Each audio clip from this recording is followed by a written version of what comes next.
Hi there, this is Dr. Evan Osar, developer of the Integrative Movement System. Welcome to this edition of Integrative Movement Insider for Facebook Live, week number 13, day number 3. This week we're sharing with you the Integrative Movement System approach to working with our clients, especially our older clients that have and present with shoulder issues like chronic tightness, discomfort, and or the inability to do the things they need to and or want to do.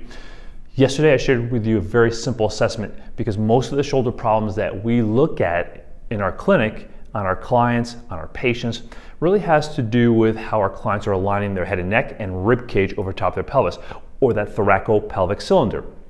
Then the shoulder becomes problematic because it's not sitting on a optimal and efficient aligned and controlled thoraco-pelvic cylinder. So the first place we start, and this pretty much is with almost every client, is really assessing how well they stack up their head and neck over top of their thoraco-pelvic cylinder. Then our first goal is to release the soft tissues that are holding their head and neck and or thorax and or shoulders in a non-optimal position. So our first process, or the first step in our process, is the release work. So do your foam roll release, your manual work, your trigger point work to release myofascial restrictions around the head, neck, thorax, and or shoulder region. Next, we go into our activation type patterns.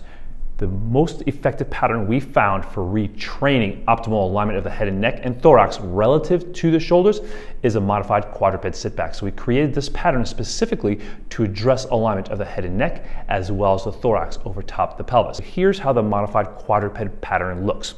We have our clients kneel down and they're going to achieve their best and most optimal neutral position. Head and neck are long as if they're being pulled up towards the ceiling that direction. Thorax is stacked over top of their pelvis to the best of their ability. We do not want our clients stuck in that posterior pelvic tilt position. Keep their pelvis more neutral. Keep the ribcage over top of the pelvis.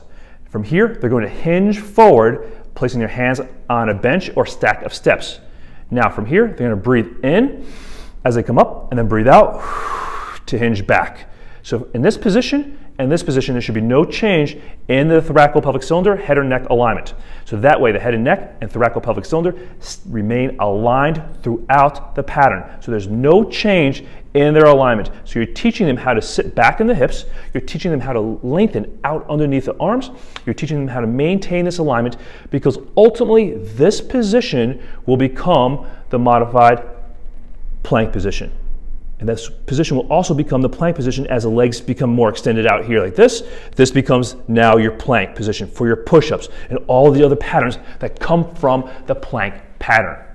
So this pattern is a wonderful pattern to help reestablish optimal alignment and control of the head and neck, rib cage over top of the pelvis, and how to connect the scapula and the shoulder blades to the rib cage through a functional patterning that helps to improve alignment and control of the scapula on top of the rib cage. One of our go-to patterns for improving, as I said, head and neck alignment, thoraco-pelvic cylinder alignment, and re-establishing optimal alignment and control of the scapula on top of the thorax. So this is Dr. Evan Osar with the Institute for Integrative Health and Fitness Education. Hope you enjoyed this video. Hope it made sense as to how we start that process, the Integrative Movement System Corrective Exercise System, how we start that process of helping our clients reestablish, first, releasing where they have myofascial restrictions and or tightness and or gripping. Then we teach them how to align in a more optimal position, the most optimal and efficient pattern that they can get into.